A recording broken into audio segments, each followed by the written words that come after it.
តើវិជាការពិតដែរឬទេមន្ត្រីផ្កាយ2ម្នាក់បានរងការចោទប្រកាន់នេះបើយោងតាម Facebook គណនីឈ្មោះសំខេមរាសេបានបង្ហោះកាលពីថ្ងៃទី5ខែកក្កដាឆ្នាំ2026យោធាផ្កាយ2ម្នាក់រងការចោទថាបានយកដំបងដែកវីហ្គូនហ្គោលរោគវាយពលរដ្ឋដល់ក្នុងរបងផ្ទះគេហដ្ឋាននៅក្នុងបុរីវិមានភ្នំពេញថ្មីនិងឆក់យកទូរស័ព្ទរបស់ម្ចាស់ផ្ទះនោះយកទៅបោះចោលហើយយកទៅបាត់បើយោងតាមប្រភព Facebook ឈ្មោះថាសំខេមរាសេ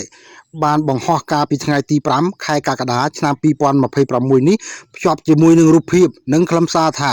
សូមជួយមើលសកម្មភាពជនពាលពាក់ផ្កាយ2មករកវីខ្ញុំដោយមិនមានហេតុផលចិត្តដល់ក្នុងផ្ទះខ្ញុំដោយប្រើប្រដាប់ Vigun Gold និងឆក់យកទូរស័ព្ទរបស់ខ្ញុំទៅបាត់នៅពេលដែលពួកខ្ញុំបាទថតយកនៅសកម្មភាពរបស់ជនពាលមួយនេះនៅថ្ងៃទី1ខែមិថុនាឆ្នាំ2026នឹងជួយប្រាប់យកមកឲ្យខ្ញុំវិញផងបើមិនចង់មានរឿងសូមបងប្អូនទាំងអស់គ្នាជួយ like និង share ដើម្បី